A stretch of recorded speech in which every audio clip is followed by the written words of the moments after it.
Hello students, आप सभी का अपने YouTube channel number 1 commerce education पर स्वागत है। आइए हम लोग टेस्ट पेपर 4 का क्वेश्चन सॉल्व करते हैं। आइए, आज का सेशन बहुत इंपॉर्टेंट है, इसलिए आप जो भी स्टूडेंट्स इस वीडियो को देख रहे हैं, प्लीज़ आपसे रिक्वेस्ट है कि आप जितना भी टाइम लगे आप इस सेशन को ज़रूर देखें, क्योंकि ये बहुत इंपॉर्टेंट क्वेश्चन है और इसमें बहुत बेसिक क्वेश्चन भी पूछा गया है टेस्ट में, जो इम्पोर्टेंट है आपके एग्ज़ाम के पॉइंट व्यू से। आइए देखिए, इसमें ट्रू फॉल्स का फर्स्ट ऑफ ऑल क्वेश्चन है। आइए हम लोग 10 क्वेश्चन इसमें ट्रू फॉल्स का भी जान लेते हैं। देखिए फर्स्ट क्वेश्चन क्या है, income tax act come into force science 1 अप्रैल 1961, यानी आयकर अधिनियम 1 अप्रैल 1961 से प्रभावित हुआ, तो ये हो जाएगा फॉल्स हो जाएगा। ठीक है, यानी 1961 नहीं है, जबकि 1962 में प्रभावित हुआ था। ठीक है, इनकम टैक्स का। सेकेंड क्वेश्चन है, there is no exemption of previous year, यानी गत वर्ष का कोई भी अपवाद नहीं है, जो गलत है, ये भी फॉल्स है। ठीक है, अपवाद है। नेक्स्ट 3 क्वेश्चन है, एग्रीकल्चर इनकम इज टैक्सेबल, ये गलत है, ये भी फॉल्स हो जाएगा आपका। ठीक है, कृषि आय कर योग्य होती है, तो नहीं, कृषि आय क्या होता है, एग्जम्प्टेड होता है। ठीक है, नेक्स्ट क्वेश्चन है डी, क्या Shrimati Pushpa received ₹6,000 on individual account of post office saving bank account, in this case only ₹2,500 shall be taxable income, तो ये ट्रू हो जाएगा। ठीक है, सिर्फ कितना टैक्सेबल होगा, 2,500 ही टैक्सेबल होगा 6,000 में से, तो ये सही बता रहा है। यदि आपका अकाउंट्स कहाँ है, post office saving bank account में है तो। ठीक है, चलिए नेक्स्ट क्वेश्चन है ई, क्या है, advance salary is not taxable under head salary, यानी अग्रिम वेतन वेतन शीर्षक में कर योग्य नहीं है, तो ये गलत बता रहा है। ठीक है, ये टैक्सेबल होता है, यानी एडवांस सैलरी यदि रिसीव्ड होता है तो टैक्सेबल हो जाता है। ठीक है, पेड बेसिस पर एक्चुअली बनाया जाता है। ठीक है, चलिए नेक्स्ट क्वेश्चन है इफ, क्या है, the annual value of house property change after every 5 year, ये गलत है। मकान संपत्ति का वार्षिक मूल्य प्रत्येक 5 वर्ष में बदलता है, तो ये गलत हो जाएगा। स्टूडेंट्स, यदि आप हमारे चैनल पर नए हैं तो प्लीज़ आप हमारे चैनल को सब्सक्राइब कर लेंगे, क्योंकि मैं इसी तरीके से वीडियो लाते रहता हूँ, नए नए तरह का वीडियो आपके लिए। चलिए आइए नेक्स्ट क्वेश्चन है जी, क्या है, income under head income from house property में बी नेगेटिव, तो ये सही हो जाएगा। ठीक है, यानी हाउस प्रॉपर्टी जब आप क्वेश्चन सॉल्व करते होंगे, देखते होंगे कि वहाँ पे नेगेटिव वैल्यू भी आ सकता है। ठीक है, हाउस प्रॉपर्टी में। ठीक है, तो वही यहाँ पे क्वेश्चन पूछा जा रहा है, कह रहा मकान संपत्ति से आय शीर्षक की आय ऋणात्मक भी हो सकती है, तो बिल्कुल हो सकती है। ये जो एच नंबर है ना, ये बहुत इंपॉर्टेंट है हाउस प्रॉपर्टी के लिए। स्टूडेंट्स, जो भी स्टूडेंट देख रहे हैं, इस पर आप गौर करेंगे, 100% आप इस पर ध्यान देंगे। ये जो मैं अभी बता रहा हूँ एच नंबर क्या है, समझिए पहले। Unrealised rent of past years prior to previous year shall not be deducted from annual value, यानी गत वर्ष से पूर्व के वर्षों का अपर्याप्त किराया वार्षिक मूल्य में से नहीं घटाया जाएगा। ये तो आंसर 100% ट्रू होगा। ठीक है, लेकिन कैसे होगा, यदि आप इस चीज़ को एकदम बहुत अच्छे तरीक़ा से समझ रहे हैं तो आप कमेंट बॉक्स में जाइए और कमेंट कर कर हमें जवाब दीजिए। स्टूडेंट्स, आपके कमेंट का इंतज़ार है। जो भी स्टूडेंट देख रहे हैं, आपसे रिक्वेस्ट है। ठीक है, यदि आप इसको लॉजिकल तरीके से आप समझ रहे हैं कि क्यों ट्रू है, कैसे सही बात को बोल रहा है, तो कैसे। ठीक है, देखिए, तो ये 100% सही है, ट्रू है। देखिए, अब समझ आते हैं आप आपको। जो अनरियलाइज रेंट है, यदि अनरियलाइज रेंट करेंट ईयर का रहता है, अनरियलाइज रेंट करेंट ईयर का रहता है, तो हम इस करेंट ईयर में, यानी जो भी प्रीवियस ईयर में हम लोग क्वेश्चन सॉल्व कर रहे हैं, उस प्रीवियस ईयर में हम लोग माइनस कर सकते हैं। यानी इस वर्ष का अनरियलाइज रेंट इसी वर्ष में माइनस होगा, ना कि पिछले सालों का, किसी पिछले सालों का यानी 2014-15 का अनरियलाइज रेंट इस वर्ष में कभी भी माइनस नहीं किया जा सकता है। तो यहाँ पे क्वेश्चन में यही बात कुछ बताया है कि गत वर्ष से पूर्व की, यानी जो प्रीवियस ईयर का भी हम लोग क्वेश्चन सॉल्व कर रहे हैं, इस प्रीवियस वर्ष से भी पहले के वर्षों का अपर्याप्त किराया क्या वार्षिक मूल्य में से नहीं घटाया जाएगा? तो बिल्कुल हाँ, नहीं घटाया जाएगा। चलिए, उम्मीद है कि आप सभी को ये चीज़ समझ में आया है, और यदि समझ में आए तो कमेंट बॉक्स में जाइए और कमेंट करके हमें बताइए।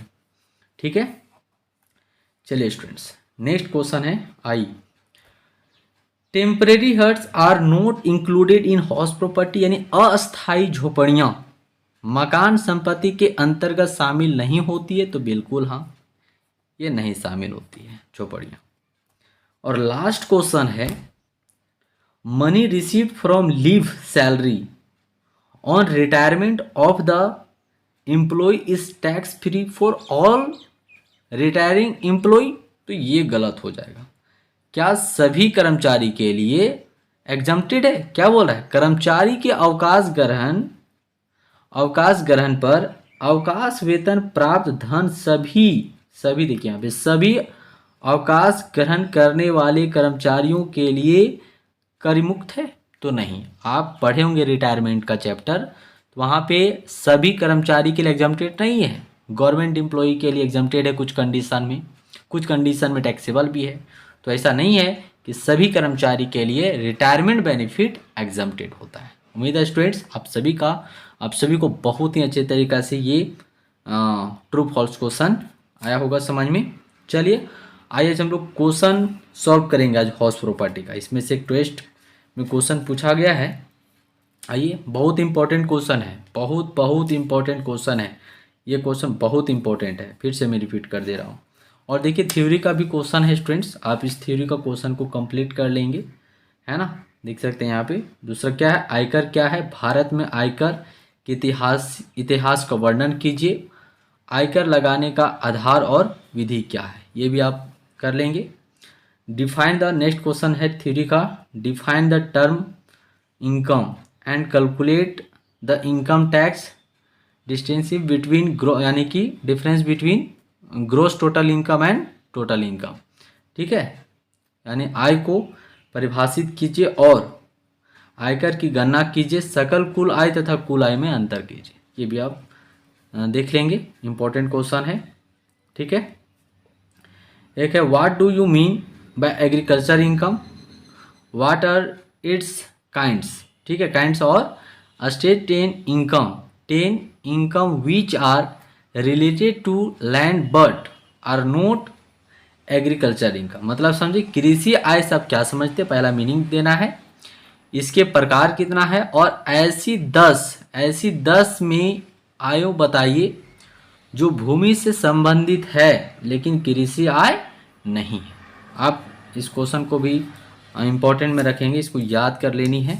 ठीक है, और 5 में क्या है देखिए, निवास स्थान के आधार पर करदाताओं को किन किन श्रेणियों में विभाजित किया गया है, प्रत्येक का संक्षिप्त विवरण दीजिए। ये भी क्वेश्चन इंपॉर्टेंट है। और एक और क्वेश्चन है, ठीक है, ऐसी 15 आय की मंदों को समझाइए जो कुल आय में नहीं जोड़ी जाती है ना। Explain any 15 item which are not included in total income. चलिए सभी ये जो क्वेश्चन है इंपॉर्टेंट है। आइए हम लोग क्वेश्चन को सॉल्व करते हैं, बहुत इंपॉर्टेंट क्वेश्चन है। चलिए, हाउस प्रॉपर्टी का है क्वेश्चन नंबर 7। ये मेरा ऋषि कॉमर्स एकेडमी का टेस्ट 4 स्टूडेंट्स। आप देख सकते हैं मैंने टेस्ट 3 तक ले चुका है, टेस्ट 4 भी हो चुकी है, और कॉर्पोरेट का भी टेस्ट मतलब 3 या 4 तक हो चुकी है स्टूडेंट्स। जो भी स्टूडेंट यदि नए हैं, यदि आप टेस्ट सीरीज नहीं लिख रहे हैं तो आपसे रिक्वेस्ट है कि आप हमारे इस नंबर पर कांटेक्ट करके सिर्फ मात्र आप 10 रुपीज़ जमा करके आप टेस्ट में बैठ सकते हैं स्टूडेंट्स।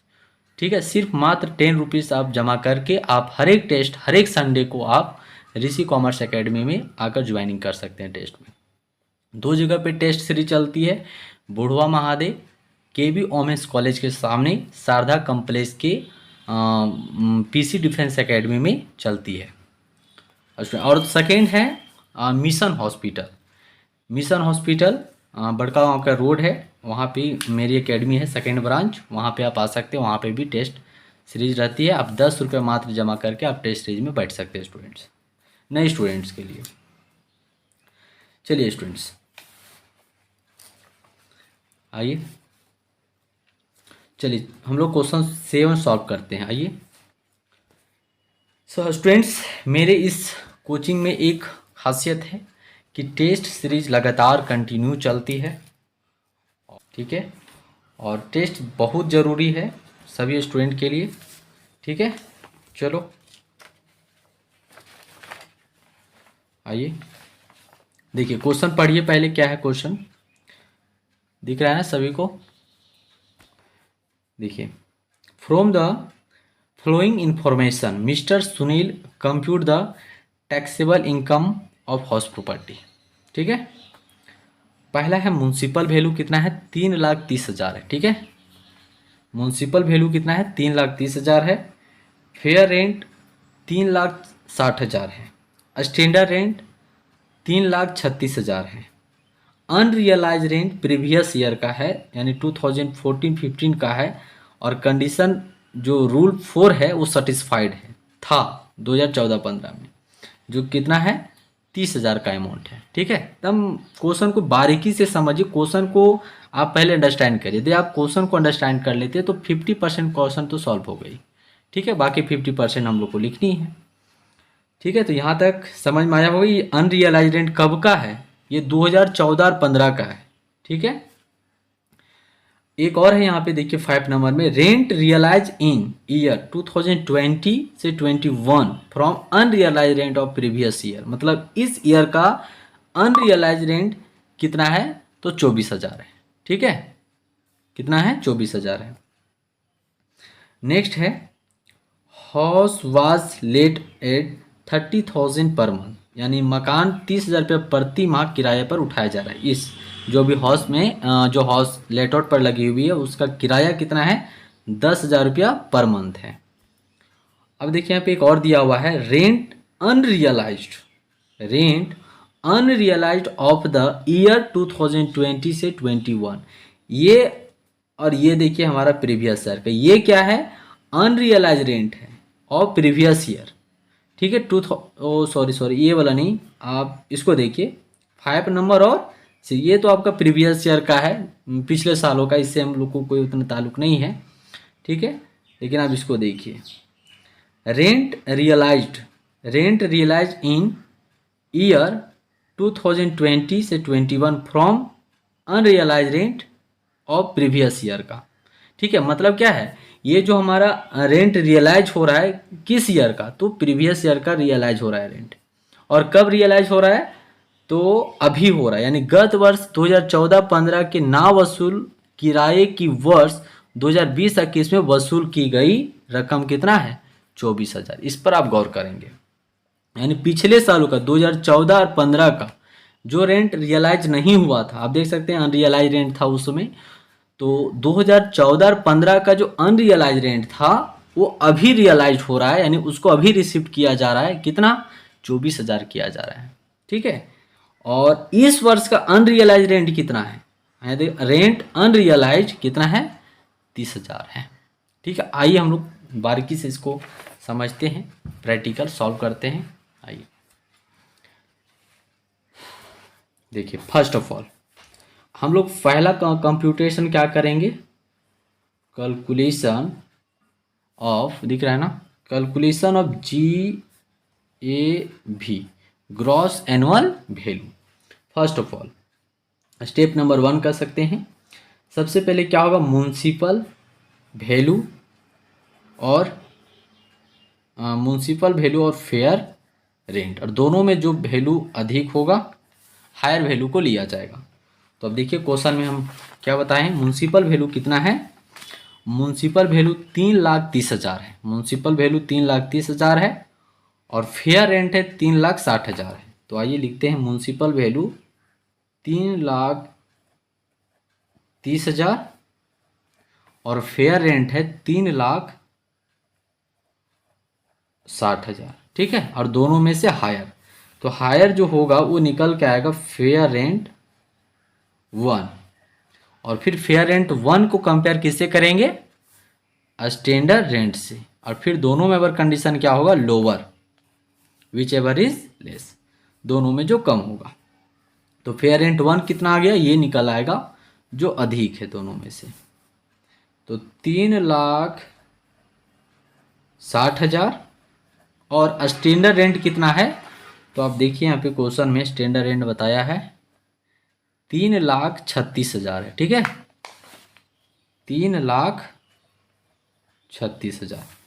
अब जो निकल के आएगा फेयर रेंट 2 निकल के आएगा, ठीक है, और अबर जो है निकल के आएगा एक्चुअल रेंट।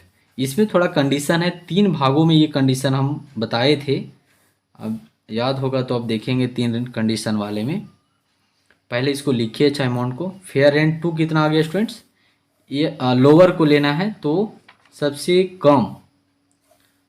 कम कौन हो जाएगा, 3,36,000, 3,36,000। और एक्चुअल रेंट, देखिए एक्चुअल रेंट एक्चुअली लिखा है, ठीक है, इस पर आप ध्यान रखेंगे थोड़ा। एक ऐसे रेंट कितना रिसीव हो रहा है आप देख सकते हैं, यहाँ पे बताए थे रेंट कितना रिसीव हो रहा है, देखिए यहाँ पे house was late 30,000 per month, 30,000 रुपया पर मंथ है सो रेंट मिल रहा है। तो यदि 12 महीना का आप देखेंगे तो कितना आ जाएगा, यहाँ पे मैं कर दूँ, चलो यहाँ पे कर देते हैं 30,000 इंटू 12। अगर 12 महीना का रेंट यदि रिसीव्ड होता है तो कितना रियलाइज होगा, थोड़ा यहाँ पे कंजिस्टेड हो रहा है, 12 या 36, 3,60,000 स्टूडेंट, ठीक है, कितना आएगा 3,60,000। बट इसमें से इस वर्ष में रियलाइज कितना नहीं हुआ, ये चीज़ आप गौर करेंगे, ठीक है, ये चीज़ आपको गौर करनी है कि एक्चुअल रेंट हमको यहाँ पे लेना है, ठीक है। ऐसे हम फार्मूला में एक चीज़ को बताए हैं अनरियलाइज रेंट को माइनस करने के लिए, लेकिन आप यहाँ से भी बना सकते हैं, बात दोनों का एक ही है। अभी चलिए हम बनाएंगे क्वेश्चन, तो वहाँ पे हम आपको बताएंगे कि क्या फॉर्मेट में मैंने लिखा था, ठीक है। लेकिन आप यहाँ पे देखिए एक्चुअल रेंट लिखे हैं तो हमको कहीं पे माइनस करनी है, या फिर आप यहाँ पे ही माइनस कर लीजिए, या फिर आप जब क्वेश्चन सॉल्व करें तो उस जगह पे माइनस कर लीजिए, दोनों मतलब बात एक ही है, ठीक है। तो मैं यहाँ पे ही माइनस कर देता। एक्चुअल देखिए अगर हम 12 महीना का यदि रेंट रिसीव्ड करते हैं तो कितना रिसीव्ड होगा, 3,60,000 रिसीव्ड होगा। बट उसमें से अनरियलाइज रेंट कितना हुआ है, 30,000 का हुआ। अब यहाँ पे थोड़ा क्वेश्चन आता है कि सर ये 4 कंडीशन आर सेटिस्फाइड है या नहीं है। 4 कंडीशन सेटिस्फाइड है तभी तो इसको माइनस करेंगे, ये यहाँ पे कंडीशन आता है। तो स्टूडेंट्स आप इस बात को कान खोलकर सुन लीजिए कि यदि अनरियलाइज रेंट दिया हुआ है तो आप ये समझ लो कि 4 कंडीशन सेटिस्फाइड है। वैकेंट रहता है तब वहाँ पे कंडीशन होनी चाहिए, ठीक है, ये क्वेश्चन में मेंशन होना चाहिए कि 4 कंडीशन सेटिस्फाइड है या नहीं है। लेकिन यदि अनरियलाइज रेंट दिया हुआ है तो आप मानो और समझो कि ये क्या है, 4 कंडीशन सेटिस्फाइड है, ठीक है। चलो उम्मीद है कि आप इस बात को समझे होंगे। तो देखिए कितना अनरियलाइज रेंट है, 30,000 है। आओ यहाँ माइनस कर लेते हैं, 30,000 माइनस कर दिए स्टूडेंट्स, ठीक है। तो अगर आप एक्चुअल देखेंगे तो आपका एक्चुअल रेंट कितना रिसीव्ड हुआ, अगर एक्चुअल रेंट देखा जाए तो 3,60,000 नहीं रिसीव्ड हुआ है, 30,000 को माइनस कर देंगे तो 3,30,000 ही रिसीव्ड होता है, ठीक है। अब क्या आप दोनों तरीका से बना सकते थे। अभी देखिए यहाँ पे मैंने जो रूल एक बताया था, क्या बताया था, फर्स्ट कंडीशन की फेयर रेंट 2 और एक्चुअल रेंट यदि ज़्यादा दोनों है वो ले लेनी है। तो यहाँ पे ज़्यादा कौन होता, 3,60,000 होता, 3,60,000 को जी भी ले लेते और फिर अनरियलाइज रेंट को हम लोग क्या करते, माइनस करते, ऐसे भी करते। तो हम लोग ऐसा ना लिए, हम लोग एक्चुअल रेंट को यहाँ पे 3,30,000 को माइनस कर दिए, ठीक है स्टूडेंट्स। लेकिन आप देखे होंगे कि दूसरा कंडीशन में मैंने क्या बताया था कि यदि 3,30,000 रुपया रिसीव्ड हुआ है एक्चुअल रेंट, फर्स्ट कंडीशन में क्या है, सो मैं रूल थोड़ा बता देता हूँ। पहले रूल क्या है कि यदि एक्चुअल रेंट ज़्यादा है किससे, फेयर रेंट 2 से, तो जे भी कौन हो जाएगा, जी ए भी इज एक्चुअल रेंट। और सेकेंड कंडीशन में क्या बताया था कि एक्चुअल रेंट लोअर होगा, किससे? फेयर रेंट टू से, फिर भी actual rent he is GAB होगा। देखो मैं फिर से रूल बता दे रहा हूँ, जो स्टूडेंट नए भी हैं आप, वो भी स्टूडेंट आप इस चीज़ को समझ सकते हैं। और अदर केस में हो जाएगा फेयर रेंट टू ही जीएबी हो जाएगा। ठीक है, ये कंडीशन है। तो देखिए इसमें हम लोग का कंडीशन यहाँ पे सेटिस्फाइड है। अगर हम लोग एक्चुअल रेंट यानी कि जो अनरियलाइज रेंट है यदि यहाँ पे माइनस कर देते हैं तो इसमें सेटिस्फाइड नहीं हुआ, लेकिन इसमें सेटिस्फाइड हो रहा है। एक्चुअल रेंट क्या है? फेयर रेंट टू से कम है। देखिए 3,30,000 है और यहाँ पे कितना? फेयर रेंट टू 3,36,000 है। ठीक है, लेकिन क्या मैंने बताया है कि actual rent fair rent too से कम है, लेकिन फिर भी एक्चुअल रेंट ही जीएबी होगा। लेकिन ये कब होगा? तो मैंने इस चीज़ को बताया है कि 4 कंडीशन आर सेटिस्फाइड। 4 कंडीशन क्या होनी चाहिए? सेटिस्फाइड होनी चाहिए।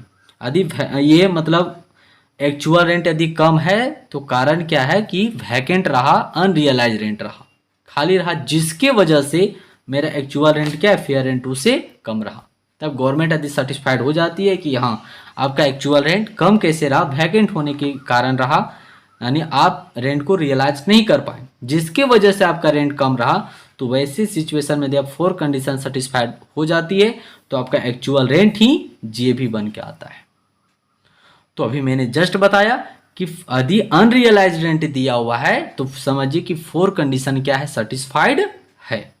ठीक है, तो आप यहाँ पे जीएबी आपका कौन सा हो जाएगा? जीएबी आपका 3 लाख, यानी इसमें आप अप्लाइड हो गया, ये 3,30,000 हो गया। ठीक है, ये ध्यान रखें।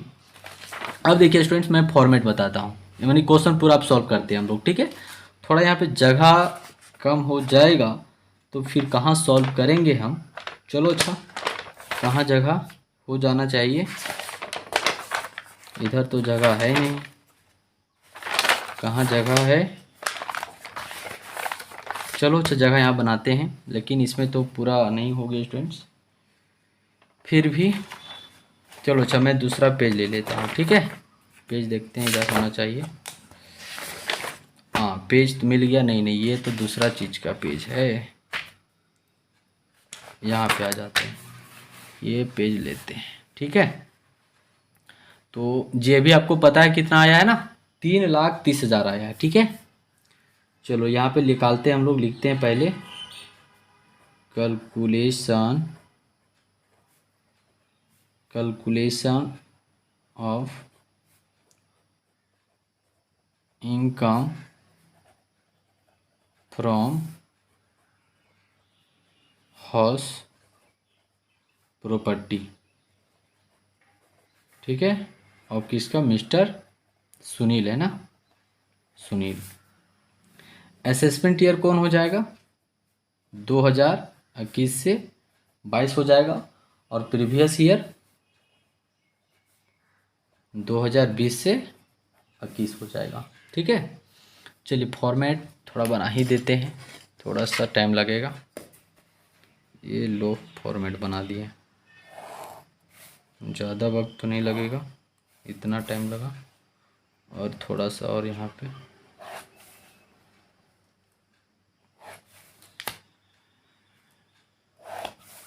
हमको पता है आप सभी क्या करेंगे, वीडियो को तुरंत बढ़ाएंगे। अभी सर का फॉर्मेट लगेगा बनाने में। लो ना, हो गया मेरा, लो इतना फास्ट होना हो गया। चलो पहला जीएवी कितना आया था? जीएवी 3,30,000 ना, 3,30,000 ठीक था ना? 3,30,000 ही है जीएवी। ठीक है, हाँ चलो ठीक है। अब देखो मैंने फॉर्मेट में बताया था, क्या बताया था सो देखो, क्या municipal tax paid by owner, ध्यान रखना owner, municipal tax paid by owner. तो क्या ये क्वेश्चन में है म्युनिसिपल टैक्स पेड ओनर? आप देख लो कहीं पे है क्या? है नहीं है कहीं पे, तो यहाँ पे हो जाएगा नील। और मैंने एक फॉर्मेट पे और एक चीज़ लिखवा दिया था। क्या लिखवाया था? Unrealised rent. और अनरियलाइज्ड रेंट किस ईयर का? तो प्रीवियस ईयर का, इस ईयर का। तो ये चीज़ आप यहाँ पे मैनेज करो, या फिर जो भी हम क्वेश्चन बनाएं एक्चुअल रेंट में जो हम मैनेज किए, यानी जो था वहाँ पे 3,60,000 था, 3,60,000, और वहाँ पे ही 30,000 हम माइनस कर दिए और लिख दिए 3,30,000 लिख दिए। तो बात एक ही है, आप वहाँ पे माइनस करो या फिर यहाँ आके माइनस करिए, बात एक ही है स्टूडेंट्स। ठीक है, इसको ही देखा। अभी आप 3,60,000 यहाँ लिखते और अनरियलाइज रेंट को 30,000 माइनस करते तो फिर कितना आता? Net annual value 3,30,000। ठीक है, तो हमने वहाँ पे माइनस किया। ठीक है, चलो, तो ये हम लोग का यहाँ पे नहीं हुआ, ये नहीं हुआ। तो कितना आ गया net annual value? Net annual value 3,30,000। ऐसे प्रयास करना कि एक्चुअल रेट यानी वहीं पे माइनस कर देना आप लोग। ठीक है, अच्छा रहेगा। अब चलो माइनस करते हैं, आपकी मर्जी। चलो, पहला क्या डिडक्शन मिलेगा? पहला डिडक्शन स्टैंडर्ड डिडक्शन। ठीक है, पहला स्टैंडर्ड डिडक्शन, और कितना परसेंट? तो 30%। ऑफ किसका? तो NAV का, नेट एनुअल वैल्यू का। 3,30,000 का 30% निकाल देंगे, 2 जीरो इधर से निकल आया। ठीक है, इंटरेस्ट तो इसमें है नहीं तो डायरेक्ट यहाँ पे लिख देते हैं। चलो, चाहे निकाल लेते हैं पहले। ये 2 जीरो 3 जीरो हो गया और 99 हो जाएगा। ठीक है, ये 99,000। इंटरेस्ट तो है नहीं है स्टूडेंट्स, तो इंटरेस्ट नहीं है तो इसको डायरेक्ट माइनस करो आप। अभी भागना नहीं, अभी मेन चीज छूटा हुआ है। अभी जो अनरियलाइज्ड रेंट रिसीव्ड हुआ है पिछले साल का, भी उसका कैसे ट्रीटमेंट करेंगे ये देखनी है। ठीक है, अभी नहीं कि बस हो गया, अब तो हो गया है जी, मैंने तो जीए भी निकालने था, हो गया भागते हैं, वैसा नहीं। देखो यहाँ पूरा, वरना फिर अधूरा सीखेंगे तो फिर अधूरा नंबर ही आएगा। 10 में 9 तो 1 हो गया, और 12 में 9 तो 3, और यहाँ पे 2,31,000। ठीक है, अब फिर चलिए ऐड करते हैं। ऐड क्या करेंगे? जो अनरियलाइज रेंट पिछले साल का था 2014-15 का, वो अभी रिसीव्ड हुआ है। तो भाई कितना रिसीव्ड हुआ है? देखिए यहाँ पे लिखा हुआ है साफ साफ, 2014-15 का अभी वसूल हुआ है 2020-21 में। कितना? तो 24,000। लो यहाँ पे लिख दो,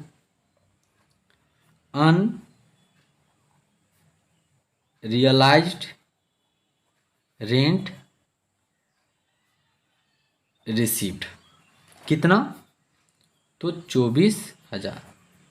बाबू अब क्या करें इसमें, बताओ? स्टूडेंट को तो याद ही होगा, नहीं? क्लास में तो बहुत बार बार इस चीज़ को गौर करवाया गया है और बताया गया है। अब टेस्ट कॉपी चेक करें तब तो सबको पता चले कौन कौन किया है कि नहीं।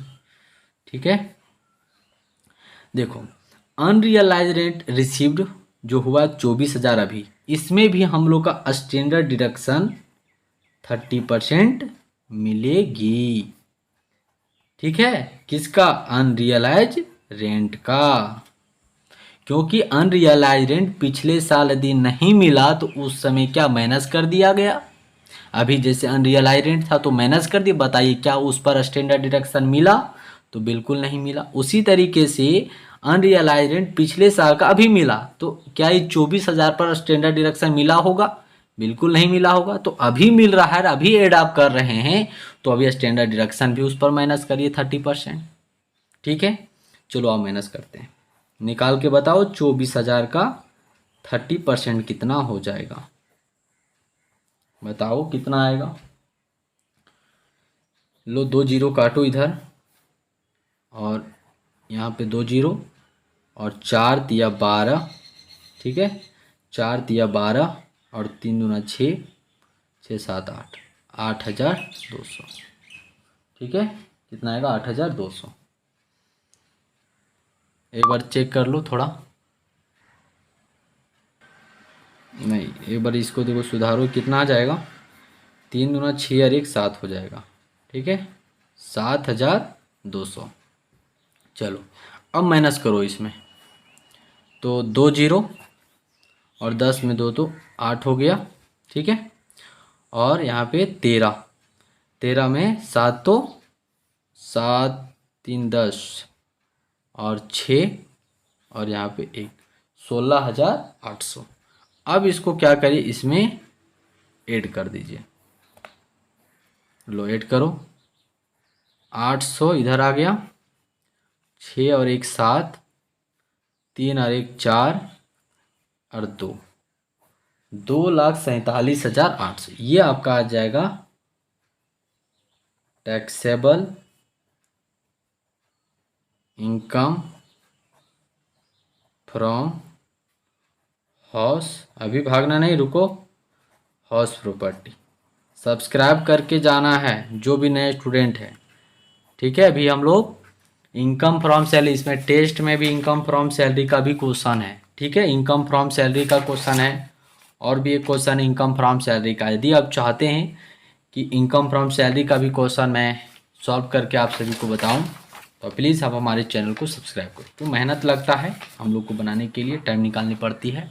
ठीक है स्टूडेंट्स, चलिए all the best, thank you.